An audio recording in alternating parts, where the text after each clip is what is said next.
Assalamualaikum warahmatullahi wabarakatuh. Perkenalkan, nama saya Habibul Ikram, NIM 2001404, Program Studi Teknik Otomotif, Fakultas Teknik Universitas Negeri Padang. Baiklah, pada kesempatan kali ini saya akan mempresentasikan materi tentang gaya dan momen aerodinamik pada mobil pada mata kuliah Mekanika Gerak Kendaraan. Gaya aerodinamik pada mobil. Gaya aerodinamik yang terjadi pada mobil secara umum terdapat tiga, yaitu gaya hambat, drag force aerodinamik, gaya angkat lift force aerodinamik, gaya samping side force aerodinamik. Misalnya gaya yang terjadi tersebut FDFLFS, kecepatan angin, VA, dan sudut arah angin, beta A, diperoleh melalui pengujian langsung model otomobil aslinya pada terowongan angin kulit tamel. Nilai besaran yang telah didapat dari terowongan angin selanjutnya dihitung untuk menghasilkan koefisien of drag CD, koefisien of lift CL, dan koefisien of side JS. Karena bentuk bodi dari kendaraan dan pola aliran udara pada kendaraan, maka besar kemungkinan titik kerja ketika gaya angin tersebut pada umumnya disebut gaya-gaya tersebut bekerja pada titik yang disebut dengan center of pressure atau CP. Karena letak CP dan CG berbeda, maka ketika gaya aerodinamik di atas dapat menimbulkan momen aerodinamis terhadap sumbu X, Y, Z yang berpusat pada CG seperti gambar di bawah ini. Ada tiga momen aerodinamik yang dapat terjadi pada kendaraan, yaitu pertama momen rolling, MG yaitu momen terhadap sumbu X, yang kedua B momen pitching, MP yaitu momen terhadap sumbu Y, yang ketiga momen yawing, MY yaitu momen terhadap sumbu Z. Berikut dapat dilihat dari gambar. Yang pertama ini adalah gaya dan momen aerodinamik pada kendaraan yang berpusat pada titik X. Kedua, ini gambar dari sini dapat dilihat aliran udara di sekitaran kendaraan. Ini gambar yang berpusat pada titik Y. Kemudian gambar pola aliran sekitaran kendaraan, ini yang gambar yang berpusat pada titik Z. Kemudian gaya hambat, drag force aerodinamik. Gaya hambat adalah gaya udara yang melawan arah dengan arah gerak maju mobil sehingga menghambat traksi mobil. Secara umum, gaya hambat, drag force dikenal melalui angka koefisien of drag CD. Nilai CD semakin kecil, maka aerodinamika mobil semakin baik, karena gaya hambat yang timbul semakin rendah. Tabel koefisien of drag CD secara umum untuk beberapa jenis mobil. Yang pertama, jenis mobil penumpang, CD-nya 0,3 sampai 0,6. Kemudian mobil convertible, CD-nya 0,4 sampai 0,65. Kemudian mobil balap, CD-nya 0,25 sampai 0,3. Kemudian bus, CD-nya 0,6 sampai 0,7. Kemudian truk, CD-nya 0,8 sampai 1,4. Traktor trailer, CD-nya 0,8 sampai 1,3. Yang selanjutnya sepeda motor dan pengendara, CD-nya 1,8.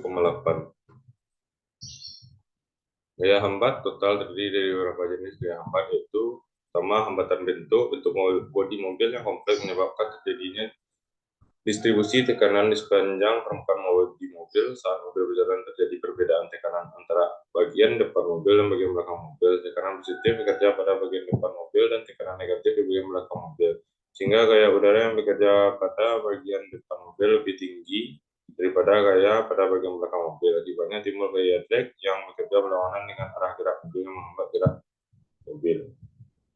Di bawah adalah gambar dari hambatan bentuk pada kendaraan. Kemudian selanjutnya hambatan besaran atau turbulensi vortex.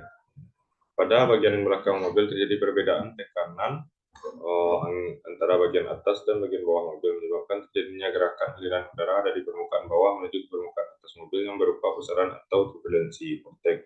Timbulnya vortex pada mobil juga akan menghambat gerak laju mobil yang disebabkan adanya pengaruh gaya angkat vertikal pada mobil yang sedang bergerak secara horizontal. Vortex yang terjadi akan mengubah arah lift yang semula tegak lurus terhadap jalan menjadi miring ke belakang dengan sudut relatif kecil. Timbulnya ada defleksi ke arah belakang dari gaya lift menyebabkan terjadinya komponen induced drag dalam horizontal sebesar DI sama dengan LL sin sigma. Kemudian di bawah dapat dilihat gambar hambatan besar pada kendaraan. Kemudian C, hambatan tonjolan. Adanya tonjolan profil tertentu pada bagian permukaan bodi mobil, seperti kaca spion, pegangan pintu, antena, dan aksesoris lainnya, juga mengakibatkan gaya hambat. Oleh karena itu, maka komponen tersebut biasanya bentuknya dibuat mendekati bulat dan halus supaya udara yang lewat semakin lancar dan berarti mengurangi hambatan. Kemudian, hambatan aliran dalam. Hambatan aliran dalam ini berupa hambatan oleh aliran udara yang mengalir melalui sistem pendingin mesin, yaitu radiator. Hambatan-hambatan tersebut di atas semuanya tidak dapat dihadirkan, tetapi penerapan ilmu aerodinamika akan meminimalisir hambatan yang ada. Pada kenyataannya, hanya hambatan bentuk dan hambatan besar yang paling besar pengaruhnya terhadap gaya hambat secara keseluruhan. Gaya hambatan tersebut adalah sebagai fungsi dari kecepatan kuadrat.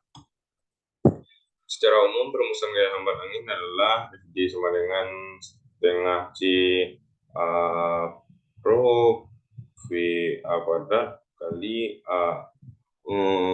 AF, kemudian CD sama dengan 2 FD per V rho V A kuadrat dikali AF, di mana CD koefisien gaya hambat, VA kuadrat kecepatan relatif angin, AF luar frontal kendaraan, rho-nya density udara, FD gaya hambat. Kemudian gaya angkat di force aerodynamic.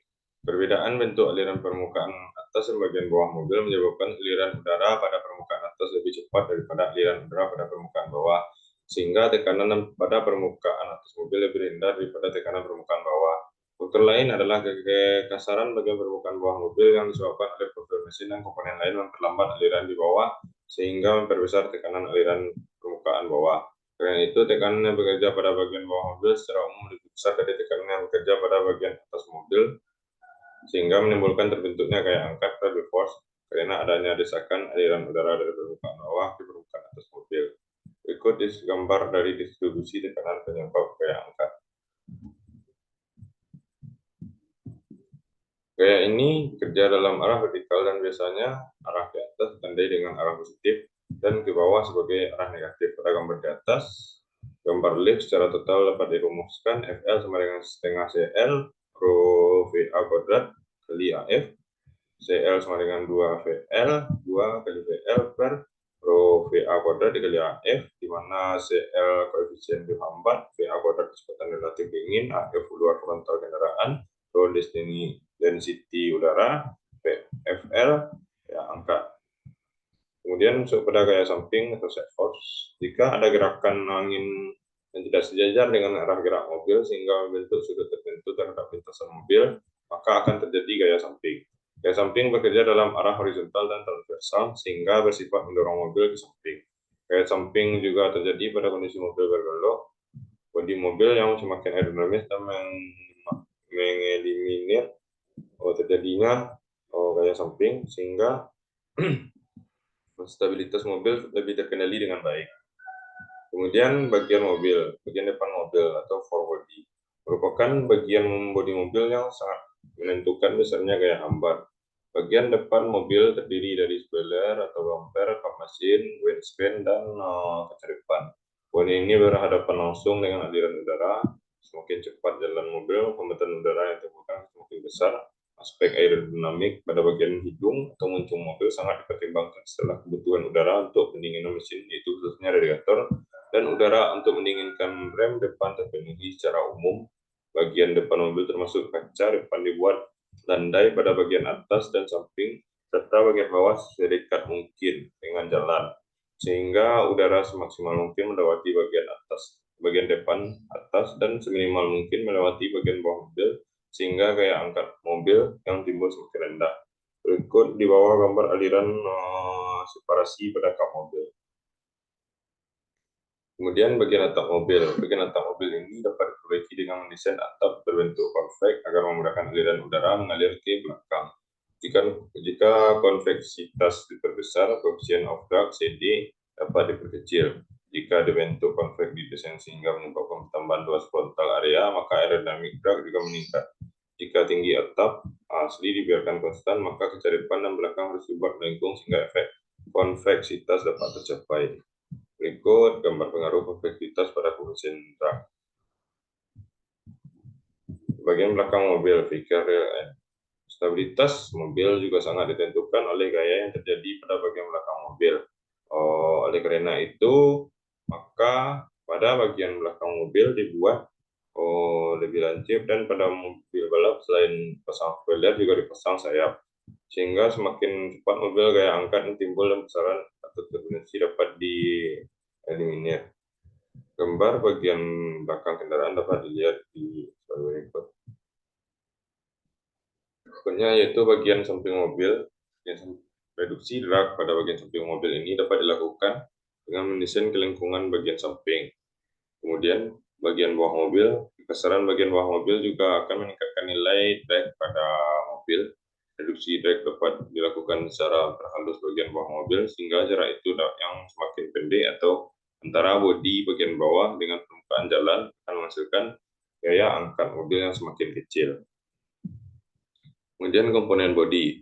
Komponen bodi seperti jendela, atap, dan lampu depan mobil mempunyai pengaruh penting terhadap besarnya koefisien hambat aerodinamik. Dengan jendela mobil yang terbuka, atap mobil yang terbuka, dan lampu depan juga yang terbuka, akan meningkatkan gaya hambat koefisien of drag meningkat. Baiklah, sekian presentasi saya pada hari ini. Apabila ada salah kata, saya mohon maaf. Assalamualaikum warahmatullahi wabarakatuh.